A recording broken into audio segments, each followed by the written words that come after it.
Good morning, good afternoon, good evening, everybody, anywhere, everywhere. My name's Danny Cohen. I'm the head of Computer Futures, but I'm also the co-founder of Breaking the Glass. And this is why I wanted to have a quick chat with you and also with my colleague and the head of Breaking the Glass, which is Elizabeth Lam.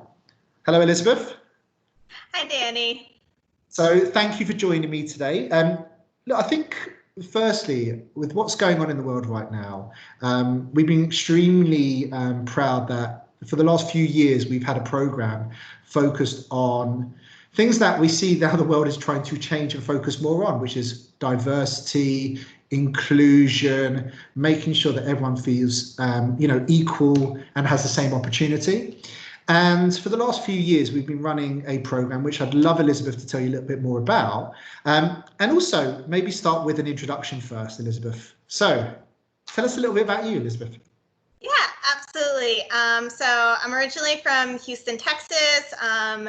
Growing up, I was in a lot of girls empowerment networks. I went to an all-girls summer camp. My mom put me in an all-girls high school, which is a whole special experience.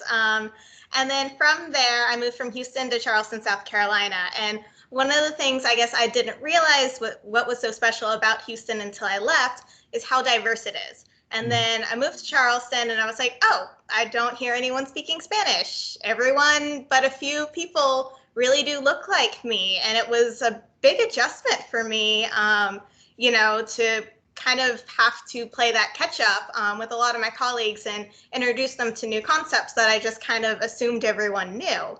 From there, continued and getting involved with a lot of entrepreneurship networks. And I got my first job at a conference planning startup. It was all around social media, and my job was to book 70 speakers for a 2-day, 3-track conference. I remember speaking to you about this when we interviewed you a couple of years ago. I remember exactly, I was like, well, she can do this, she can do this job easily.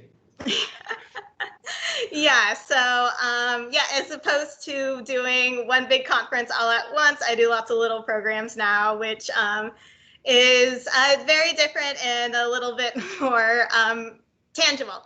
But yeah, that was absolutely great. And I remember talking to my boss while I was planning everything and letting him know that it was going to be very important to me to make sure that all our panels were as intersectional as possible. I wanted to have a variety of ages, races, genders, sexualities up on that panel as well, because, if you look at the numbers, when you have programming and groups that are more diverse, they perform better. And what is the point of putting 4 identical people up on stage together if they're going to say the same thing? You might as well just get one person. So panel events pretty much became my bread and butter. After that conference, I moved out to Austin pretty quickly because I was ready to be back in Texas, but still wanted a new adventure. I did a short little stint in fintech for a minute, which was not for me. And then Silver Linings got laid off and then landed at Breaking the Glass, which has been a perfect melting pot of women empowerment, event planning, webinar planning, and also just like being adjacent to tech, because there's just so much talent and creativity that I knew I wanted to be near that. And so, yeah, I landed here and it's been an amazing nearly year and a half. Wow. It feels like a lot longer, but not saying time flies when you're having fun, but because you've made you've had such an effect on the business, and we're fully aware of how much it's brought to us as an organization in terms of, the positive narrative. I think with all that's gone on in the world, our company is now looking at Breaking the Glass, and we're a massive organization, but we've never really done this. And when we initiated this, it was kind of under the radar. And, 5 years ago, because look, we do recruitment, that's what we're specialists at. But we saw such an issue and a gap in the market that we thought, well, we can actually support more, and we can actually offer this as a service and, opportunity to those who feel maybe they're, especially with women in tech, there's such a gap and there's such a split different. I remember looking at Austin, it was one of the worst cities for women in technology. So the fact that we started it here and it's become nationwide has been brilliant. But so tell me a little bit about what's going on right now at Breaking the Glass. Yeah, absolutely. Well, you can imagine that we had to take a pretty big pivot And our programming, March 6th, I remember that was the day that, one, it was my birthday, and two, it was the day they canceled South by Southwest. So we had all our programming. It was also the day, excuse me for interrupting, it was also the day after I became cancer free. So there you go. So I will never forget it now. I'd always know it's the day after that you had to deal with all the stuff. Sorry, that's really selfish of me to bring that up. Anyway, go on. Sorry, carry on. Yeah. So we had a full calendar set aside to pretty much have all in-person events for the next 6 weeks.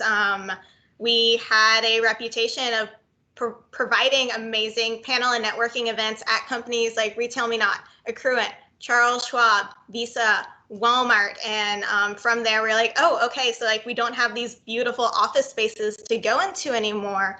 We're going to have to figure out like how to act fast and go digital. So as soon as, we put out all the communications that we were halting in-person programming for the foreseeable future, we got figuring out like, okay, what do people need to hear? And we're like, okay, the first month we're all going to be adjusting to remote work.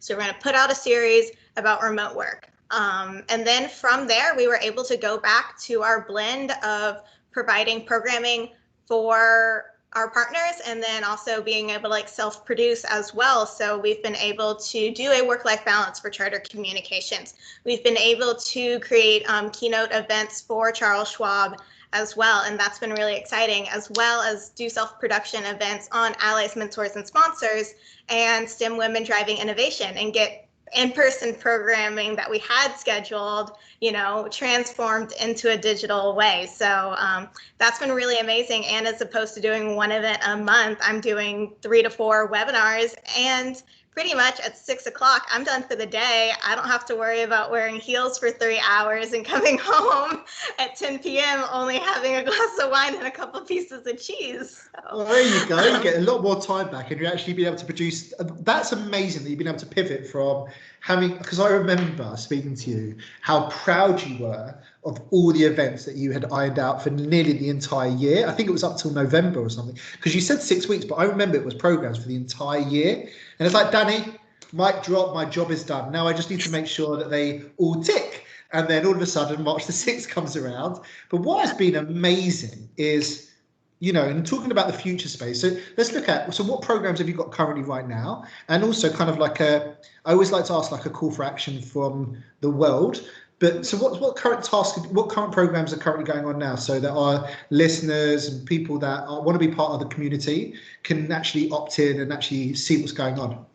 Yeah, absolutely. So we have found that we've been able to provide about a 50-50 blend between diversity and inclusion programming in addition to career development programming as well. So we've had for requests for our unconscious bias training. We've had for requests for inclusion topics as well. But also after, nearly 6 months of being stuck at home and not being able to go to our networking events, people are like, oh, I just had my half year review and I don't feel like I was able to achieve quite what I was able to do. So let's have conversations about what it means to have personal pitching. We're doing that one with Women of Cable Tech in just a few weeks. And then additionally, Dell and IBM have both requested remote working or remote networking as topics within the same month. So it really is a great blend. So whatever, pretty much you're looking to do and learn about, we'll be able to provide that as well. Additionally, on our LinkedIn page, we provide a lot of resources. Some of them are from former speakers of ours. Some of them are just, from other D&I professionals in the space, where we want to let you know, like, this is where you can come to get resources on anti-racism, how to make sure that you're educated when you're just talking with your other colleagues who may have different identities from you, and so that we're all becoming, better for the cultures we all work in. Thank you. I love that. And I think sometimes, or actually a lot of the time, people just don't know where to get that information. So the fact you provided that is fantastic. Thank you. All right. Well, team, you know what to do.